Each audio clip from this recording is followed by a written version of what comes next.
Hello, my darling souls. I am Kath Telford. Did you know you can rewrite your story? It's true. I've done it 100 times. Throughout this journey, I will share stories with you where I have dealt with trauma, loss, and insurmountable grief. How I healed myself from mental, physical, and sexual abuse. My battle with an eating disorder, low self-esteem, and chronic depression.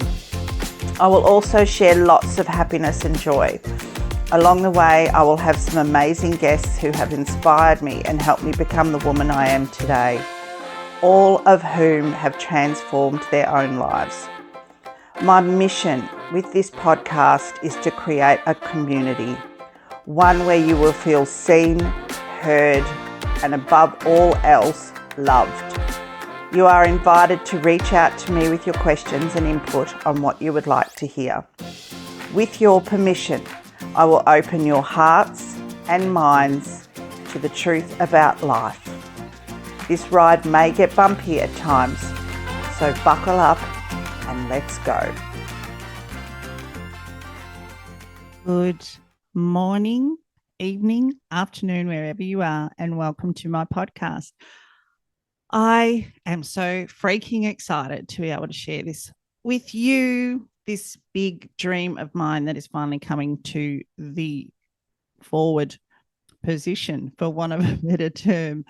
I have been wanting to share my story to the world for a very, very long time and was never quite sure how to get that across. And a couple of months ago, it came to me, do a podcast. And I went on a little bit of a journey toing and froing from this idea.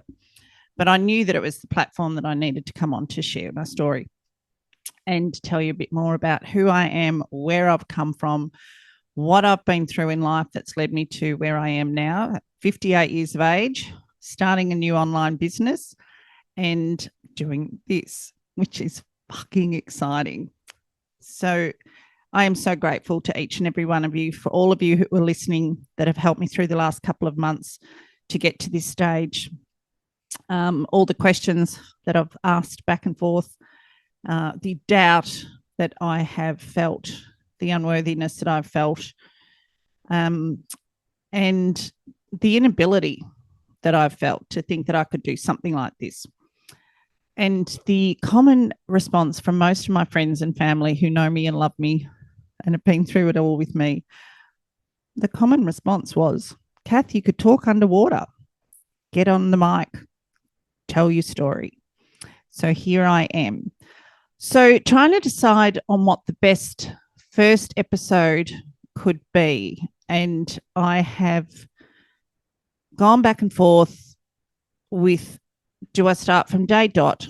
Do I start from my birth? Do I start from my adoption story? Do I start at an abuse story? Do I start at a depression story? Or do I start at the most recent time that has brought me to today? And I think, I know I sat with my guides this morning and I checked in and they said, this is the way to go.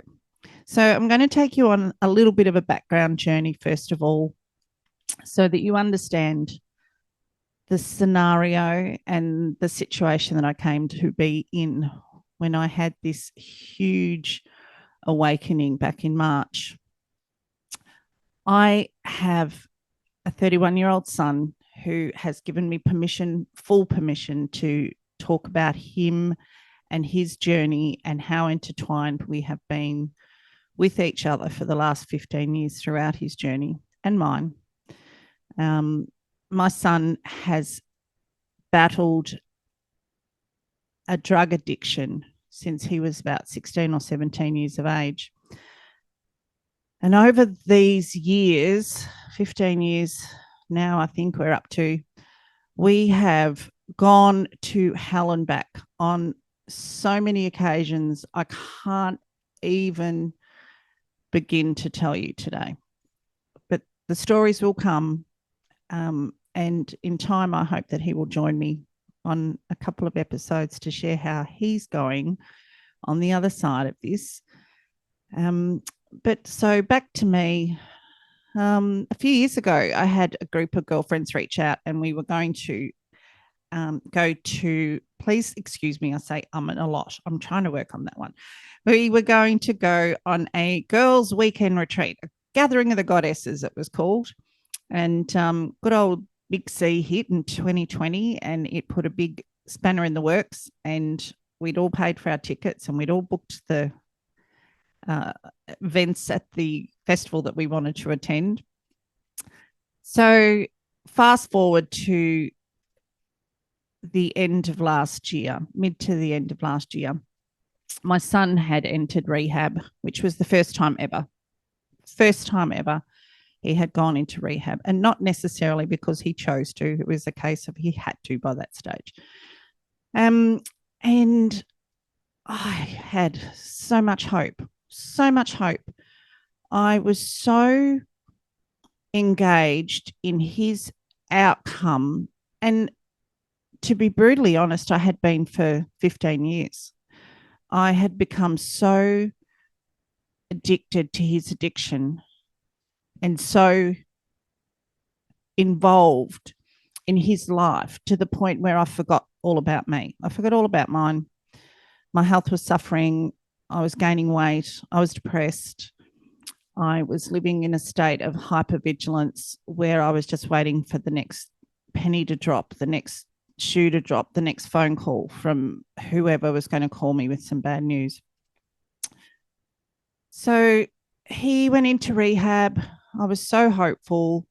Things were looking really good. And come January, February, things went south, and they went south very, very quickly. And I barely had time to catch my breath. So we had the festival on a weekend in March that finally happened. So my girlfriends and I packed up our cars and our tents and our decorations so that we could make the most beautiful possible campsite ever for a goddess weekend. And I was less than excited. I can't even tell you how unexcited I was because I was feeling so completely dead inside. I was having difficulties in my relationship at home. And I was worried about my son, who at this point had gone MIA, missing in action. I had no idea where he was. I was reaching out to him, asking him to come home. I was doing everything in my power to get him back to safety, get him back to me where he needed to be. So off we go on this weekend away, and we get there Thursday and we unpack and we set up our campsite, and we had decorations up, and it was fucking amazing. And we were all very excited by this stage. I actually found a little bit of excitement by this stage, but still had this feeling of dread in the back of my mind that things weren't right. Something wasn't right somewhere. And I continued to text my son and ask him to come home, tell him I'd come and pick him up. I don't care where you are, wherever you are, I'll come and get you. I just want to know you're safe. I just want to know you're alive. I just want to know you're okay. And this proceeded into the evening, the first evening at the campsite. And whether it was a good or a bad idea, but I started to drink. We were all sitting around having a bit of a celebratory drink. And I decided to drink a tad too much and ended up sitting up all night in my bed, crying like a mad woman, texting him, pleading him to come home, pleading him to let me come and get him. And I think I finally fell asleep at about 5 a.m. So I didn't venture out of my camper van until probably about 11 o'clock the Friday morning. And everyone was sitting there looking at me, and the girls in my crew, and were all a bit concerned because they could see I'd had a rough one. and they checked in to make sure I was okay. And I was very quiet and I was very withdrawn. And literally, I just felt dead on the inside. I felt so dead. I felt so lost. I felt so terrified. That's the only word I can explain. We had gone through what to many would have been rock bottom so many times over the years with my son. And I felt there was another big one coming, massive one coming. And that sense of doom was just hanging over me. So I sat up with the girls around the campsite for a while and we chatted. And I decided to take myself back off to bed. And I finally was able to fall asleep. And they all went off into the camp area to participate in whatever activities they'd signed up for the weekend, meditation, yoga, dancing in the forest naked, whatever anyone wanted to do. It was an amazing experience in hindsight. And during my sleep, which wasn't a particularly deep sleep, but I had this unbelievable vision. And I can only explain it as a vision because it was so vivid that it seemed not to be a dream. And in this vision, I was holding my son and I was crying and I was crying and I was crying and I was begging him to come back to me in whatever way he could. Spiritually, emotionally, physically, just come back to me. Come home to mum. Please come home to mum. And suddenly, he started to back away from me. And I realized that we were in what appeared to be a sack, like a uterine sack, like the baby sack. And he backed away and he backed away and he backed away and he burst out of this sack. It shattered behind him. Fluid went everywhere. And this massive ray of sunshine came in and he stood up and he was a man. My little boy wasn't my little boy anymore. He was a grown-ass man. And he looked at me and he said, Mama, you've got to let me do this. You've got to let me go. You've got to let me follow this journey in my own way.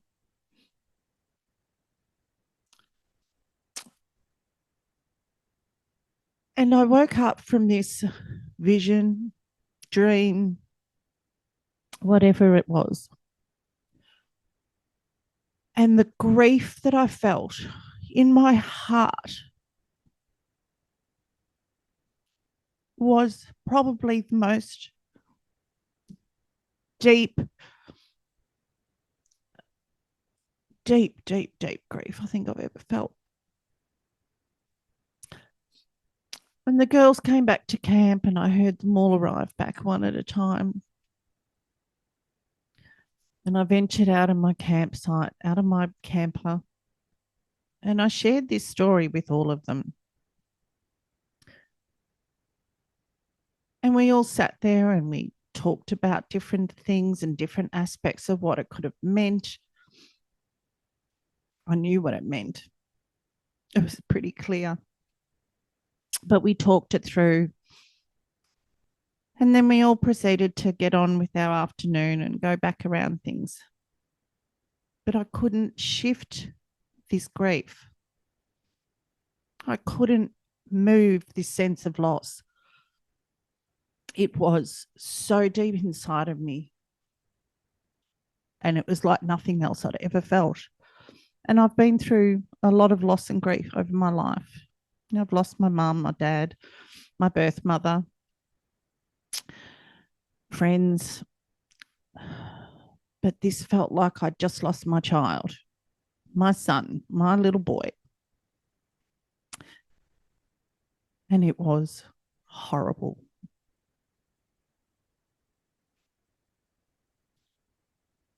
So the weekend proceeded. We went to bed Friday night. Nobody touched alcohol, particularly me. I didn't think I needed any more. And Saturday came about, and we all headed off to do our different activities that we'd booked in for. And I went and had a card reading. And as I was walking back to the campsite, I came across this healing tent. And I can't even remember the name of the one that I was drawn to. But I thought, oh, I'll go in here. I really need to shift this heaviness in my heart. I want to get into this weekend. I want to enjoy my girlfriends. I want to enjoy the space and the outdoors and the music and everything else that was going on around us. So I went into this tent and met this incredible woman, had a quick chat to her about what I'd just experienced the day before with this vision. And she proceeded to do a healing on me. And during that healing, she started to talk in light language. I didn't know what light language was at the time. I'd heard tongues and I'd heard all sorts of other things. But she started to talk over the top of me with the healing bowl or whatever she was using in this light language. And oh my God, I could feel the grief leave my body. I felt it leave my body. I can't explain it any other way. It was huge. The relief that I felt, the knowing that it was all going to be okay, it was all going to work out, that everything was exactly as it was meant to be, that knowing took over. And I felt light, and I felt calm, and I felt peace. And I walked out of that tent a new person. I walked out of that tent a completely new person. I know it sounds bizarre, but it was full on. It was like I had to go to the depths of complete and utter despair and loss to actually recognize that transformation when it kicked in. Call it an awakening, call it whatever you want to call it. It was a complete transformation. Anyway, I slowly wandered back to site after looking at a couple of the little stalls along the way and listening to some music and, chatting to people. And I got back to our campsite, and my girlfriends who were there looked at me and literally said, "What the fuck just happened? What did you just do? You look like a new person."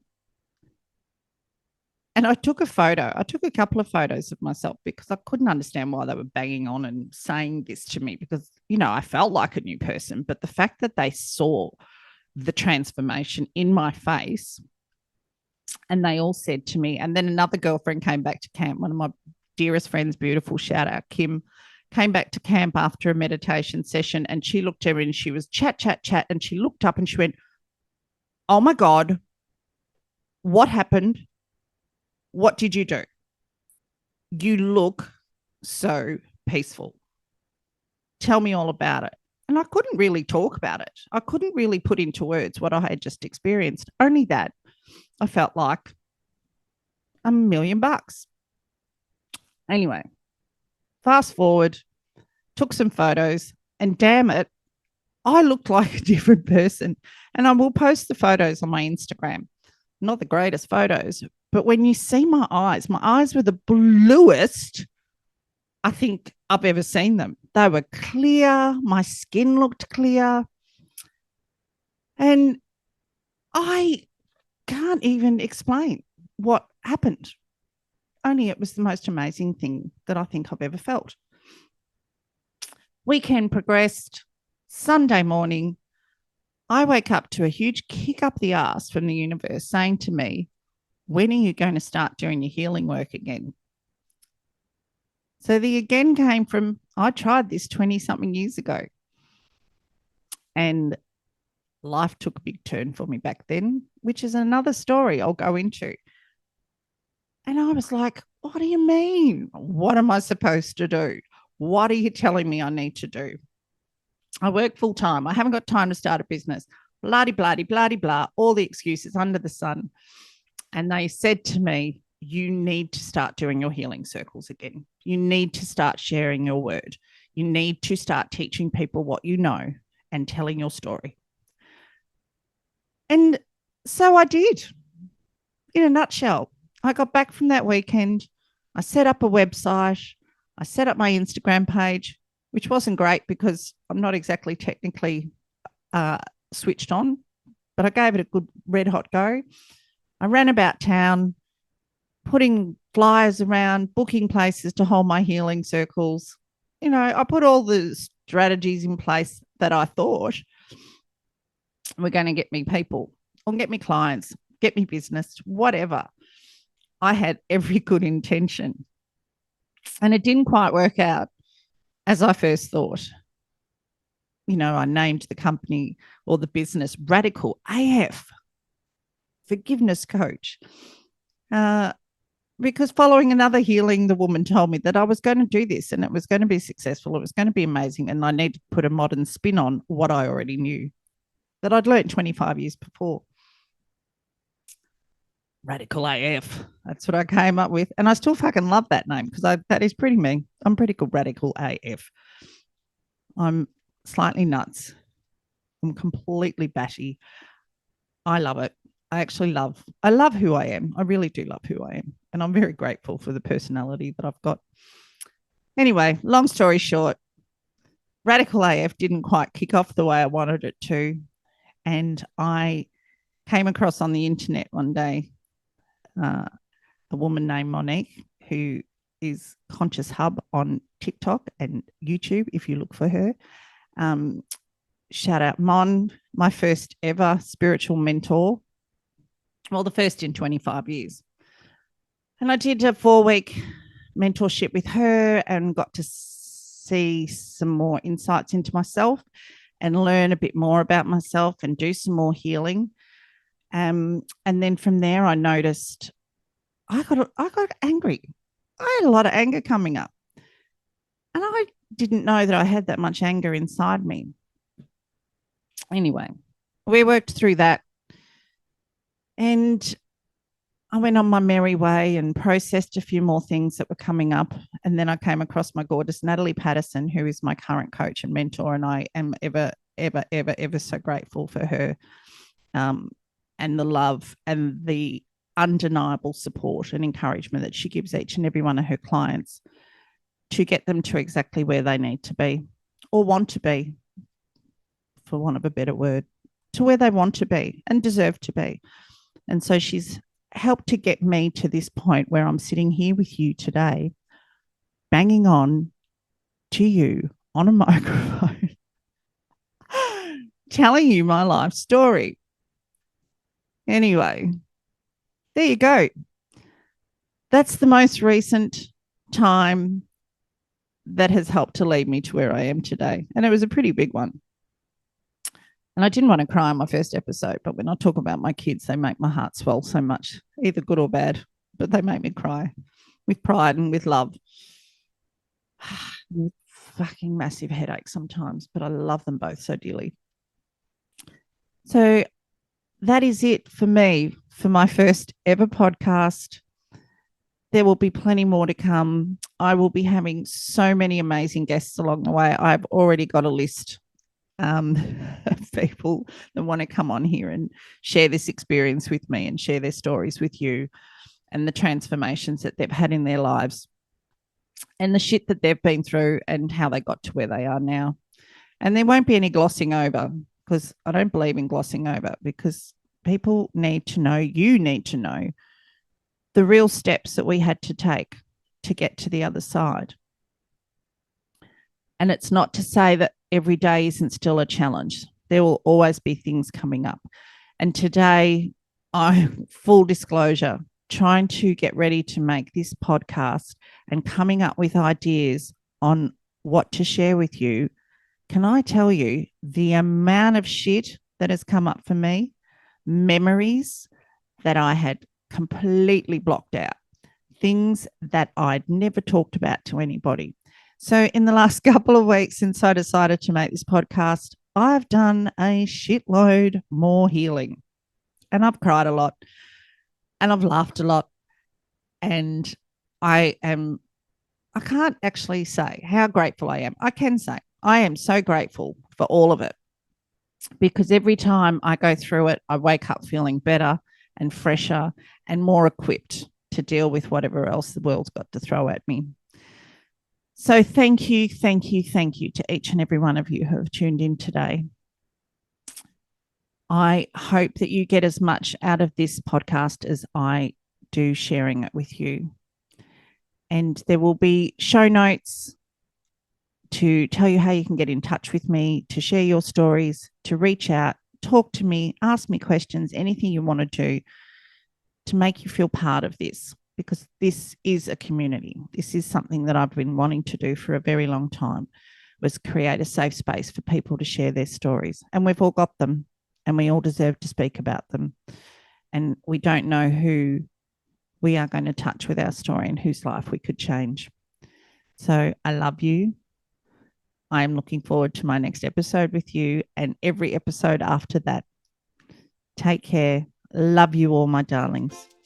Bye. Thank you for listening to today's podcast. I'm so grateful for each and every one of you. To get in touch with me regarding any of my episodes, you will find me on Instagram, Facebook, and TikTok. Looking forward to sharing more of these with you. I love you. Bye.